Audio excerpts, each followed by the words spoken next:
Welcome to my channel Daily Bulletin News. As Rafe wakes up, Connie prepares to kill again. Chad meets with Stephanie in the park. He arrives late to the memorial due to the kid's first day of school and apologizes. Stephanie lets him know that she and Jada have already spread Everett's ashes. It was only the two of them, which was fitting, but she still finds it odd that his friend Connie claims not to know him. Stephanie asks Chad how he's doing, and he admits it was hard dropping the kids off to school without their mom, and he's hoping Abigail gets her memories back soon. He asks about Stephanie's meeting with Abigail. Stephanie says they had a good time. She told her some things about her past, but this one weird thing happened. She tells him about Abigail claiming to have made a health plan with her mother, but her mother said they never had such a conversation. Chad suggests she may have been confused about who she spoke to, but Stephanie can't shake the feeling that Abigail is lying. Chad is sure she was just confused, and maybe she was talking to another doctor about the plan. Stephanie says perhaps, as who else would she be making plans with?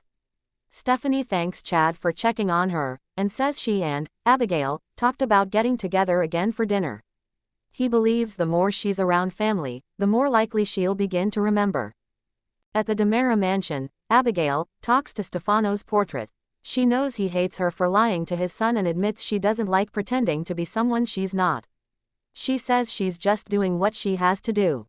She knows family meant everything to him, just like it does to her and her brother. Abigail is startled when Steve arrives to see his niece. He catches her talking to Stefano. She says he seems to loom large over this family. Steve knows he has a commanding presence. He overheard her say family means everything to her and her brother. Abigail covers by saying everyone tells her that she is close to her brother. Steve says, JJ, right. Abigail says, of course, who else? Steve tells her about his friend Abe, who was in a similar situation to her recently, but he got his memory back in time, and so will she. Steve explains that his wife is Kayla, and he understands that she recently talked to their daughter, Stephanie. Abigail confirms they had a nice talk about growing up together. Steve brings up the treatment plan she mentioned to Abigail. She responds, Aunt Kayla has been a huge help. Steve retorts, if that was true, he says Kayla insists they hadn't spoken yesterday, and Abigail suggests she may have mixed things up as she's spoken to many doctors lately. She talks about how hard it is to keep track of people when she doesn't remember who she is. Steve admits he understands and reveals he recently was convinced he was Stefano DeMera. However, he wasn't Stefano. Abigail knows people have doubts about her, including her mother, but the DNA tests show she's Abigail. Steve can imagine how upsetting that was for her not to be believed by her own mother. He explains Jack and Jennifer thought they lost their daughter, they buried and grieved for her, and sometimes it takes a lot to believe the unbelievable. Steve decides to get going but suggests that she call her Aunt Kayla about that treatment plan. Steve departs, and Abigail realizes that Steve is going to be a problem. In Gabby's office, she tells Connie not only is she taking Stefan for everything, but she's going to keep things going with EJ. Connie turns around and produces a knife from her bag, and mutters she's going to take care of this slut. Before Connie can strike, Gabby receives a call and then orders Connie to find Melinda Trask. She needs the notes Melita took for her on an upcoming line. Connie tells her that Melinda took a leave of absence and has left town. In Rafe's room at the hospital, Paulina yells at Rafe that as the mayor she orders him to wake up. He finally responds and opens his eyes. Paulina tells him to stay awake as she runs to get Kayla.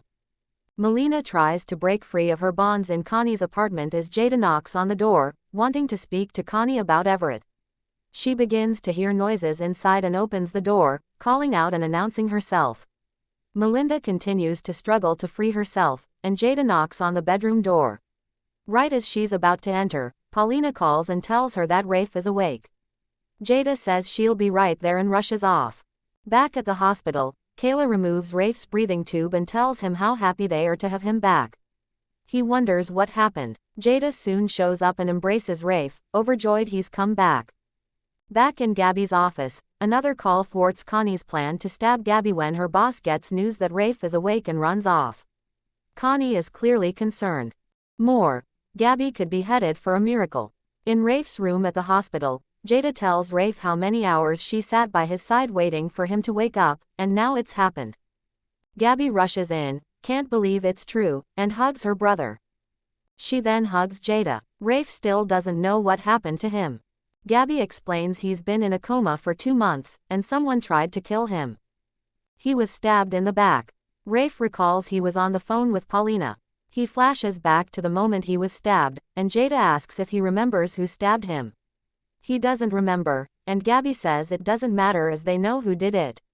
Jada and Gabby explain that Jada's ex, Bobby, wanted Jada back, and him out of the way.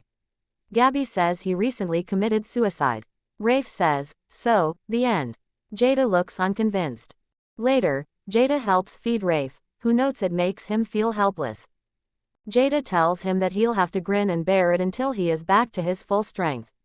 Rafe asks if there is a new commish. Jada explains she's been temporarily filling in for him. He wants to know what's been going on. Jada knows he won't quit until she fills him in and says there is a high-profile hit-and-run case that is still open. Suddenly, Rafe hears Connie's voice saying, "Looks like that open grave is not working out for you." That's what she said right after stabbing him.